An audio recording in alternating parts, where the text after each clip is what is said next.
नमः। जय जगन्नाथ। जय माँ शारदे। सम्माननीय मंचासीन वरण्य अतिथिगण मो सामने उपस्थित आपण मैंने समस्ते सुधी सारस्वत प्रेमी शिक्षाविद बुद्धिजीवी बंधुगण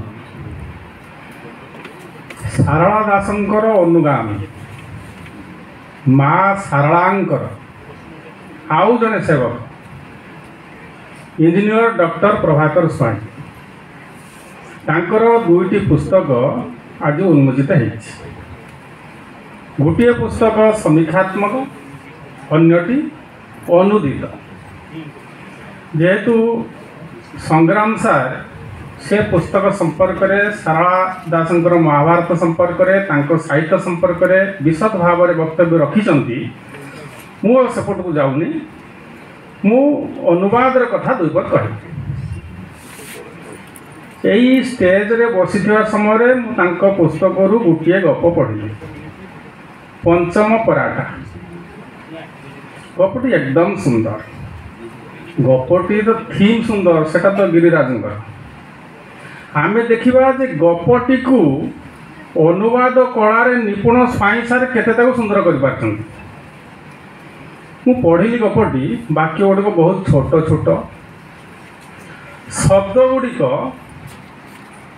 पात्रा अनुकूल गोटे शब्द ताभितर अच्छी स्कूल एडमिशन कर मो मन को आसला सारे कहीं एडमिशन बोली लिखिले से तो प्रवेश बोली लिखि था दाखिला बोली लिखि था आज्ञा लोक प्रचलित शब्द वर्तमान समय कौ शब्दटी लोक द्वारा अधिक मात्रा व्यवहृत होची सहजरे पाठकता को बुझीपर से शब्दर प्रयोग हवा उचित से एडमिशन शब्दटी को नहीं बहुत भल भी लगुच कहीं साधारण लोकटे बर्तमान पाठ न पढ़ी था ता पुअर स्कूल दाखिला कथा आसला बेलू से कहूँ मो पुअर आज स्कूल एडमिशन अच्छी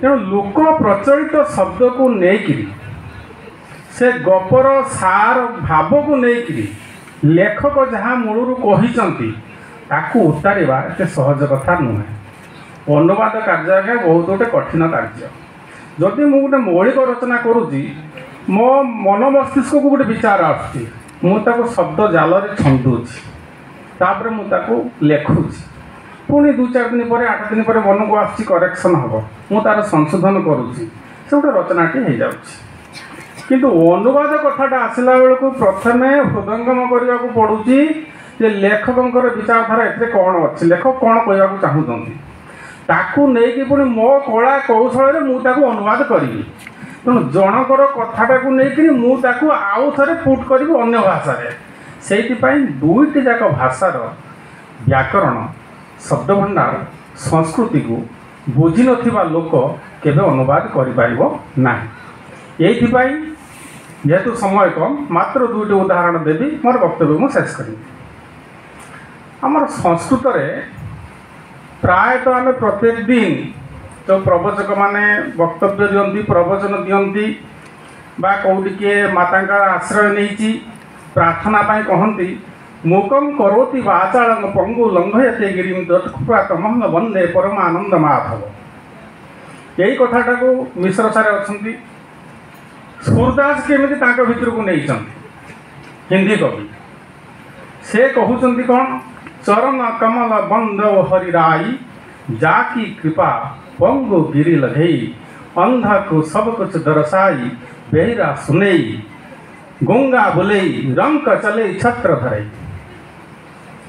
से कहले परमानंद माधव सूरदास कहले हरि राय से ऊपर को नहीं गले परमानंद माधव शेष लाइन में थिला किंतु सूरदास नहीं गले ऊपर को चरण कमल बंदई हर राय तापर कहले जहाँ कृपा बल अंध को देखा पंगु पहाड़ को चढ़ीज माने जहाँ शुणा जाऊनी श्रवण इंद्रिय ना से शुणी पार तेणु ताको आग पछ कले आ ब्रज भाषा सुंदर भाव में सजाई निजर किसी आउ जोड़िकी से गोटे सुंदर कविताटे रचना करदे सूरदास। आउ गोटे आप उदाहरण नियंतु तुलसीदास कथा नियंतु रामचरितमानस बहुत कथा आज्ञा उपनिषद वाणी भागवत गीता वेद ଏଇଥିରୁ ଉଦ୍ଧୃତ ତାକୁ ଗୋସ୍ୱାମୀ ତୁଳସୀ ଦାସ ଅବଧି ଭାଷାରେ ସୁନ୍ଦର ଭାବରେ ସଜାଇଲେ। ପରୋପକାରାୟ ଧର୍ମାୟ ପାପାୟ ପରପୀଡ଼ନମ୍, ଏ କଥାଟା ଆମେ ସମସ୍ତେ କହୁଛନ୍ତି। ତାକୁ ସେ ମଧ୍ୟ ରାମଚରିତମାନସରେ କହିଲେ, ପରହିତ ସରିଷ ଧର୍ମ ନାହିଁ ଭାଇ, ପରପୀଡ଼ା ସମ ନାହିଁ ଅଧମାଇ। ସମାନ କଥା, ଭାଷା ଭିନ୍ନ। ଏଟା ସଂସ୍କୃତ, ଏଟା ହିନ୍ଦୀର ଗୋଟେ ବୋଲି ଅବଧି ଭାଷା। ଆପଣଙ୍କର ସର୍ବେ ଭଦ୍ରାଣୀ ପଶ୍ୟନ୍ତୁ ମା କଶ୍ଚିତ୍ ଦୁଃଖଭାଗ ଭବେତ୍, ସବୁବେଳେ ଆମେ ଶାନ୍ତି ପାଠରେ କହୁଛନ୍ତି। ଆମର ସନ୍ଥ କବି ଭୀମ ଭୋଇ, ମୋ ଜୀବନ ପଛେ ନର୍କେ ପଡ଼ିଥାଉ ଜଗତ ଉଦ୍ଧାର ହେଉ। ମୋ ଜୀବନ ପଛେ ନର୍କେ ପଡ଼ିଥାଉ ଜଗତ ଉଦ୍ଧାର ହେଉ। ଆଉ ସଂସ୍କୃତରେ କୁହାଯାଇଛି କ'ଣ? ମା କଶ୍ଚିତ୍ ଦୁଃଖଭାଗ ଭବେତ୍ ସର୍ବେ ଭଦ୍ରାଣୀ ପଶ୍ୟନ୍ତୁ। ଏଥିରେ କେତେଟି ସମାନତା, କେତେ କଥା ଅଛି ଆପଣମାନେ ମଧ୍ୟ ବିଚାର କରିପାରିବେ।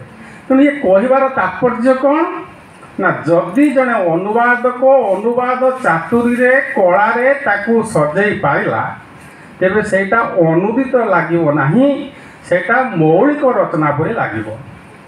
ପ୍ରତିଭା ମ୍ୟାଡ଼ାମ୍ ଅଛନ୍ତି, ସାହିତ୍ୟରେ ଗୋଟେ କଥା ଅଛି ଫେଣ୍ଟେସି, ମିଥ୍ୟା କଳ୍ପନା। ପାଠକ ଜାଣୁଥିବ ଏଇଟା କାଳ୍ପନିକ, ଏଇଟା ମିଥ୍ୟା କଳ୍ପନା, କିନ୍ତୁ ସେ ପଢ଼ିବାରେ ରୁଚି ରଖିବ, ତାକୁ ଆନନ୍ଦ ଲାଗିବ ପଢ଼ିବାରେ, ବାସ୍ତବ ବୋଲି ଭାବିକି ସେ ତାର ଆନନ୍ଦ ନେବ, ସେଟା ହେଉଛି ଫ୍ୟାଣ୍ଟେସି। ସେମିତି ଅନୁବାଦଟା କ'ଣ? ଆପଣଙ୍କର ତ ଲେଖା ହେଇଥିବ ଉପରେ ଲେଖକଙ୍କ ନାଁ, ତଳେ ଲେଖା ହେଇଥିବ ଅନୁବାଦକ ଅମୁକ, ତାହେଲେ ପାଠକ ତ ବହିଟି ଦେଖିଲେ ଜାଣିଗଲା ଏଟା ଅନୁବାଦ କରାହେଇଛି, କିନ୍ତୁ ସେ ସହଜତାର ସହିତ ତାକୁ ସ୍ୱୀକାର କରିବ, ପଢ଼ିବ। ପଢ଼ିଲା ବେଳେ ତାକୁ ଲାଗିବ ନାହିଁ ଏଟା ଗୋଟେ ଅନୁଦିତ ରଚନା, ଏଟା ଗୋଟେ ମୌଳିକ ରଚନା। এইটা ହିଁ অনুবাদ। ধন্যবাদ।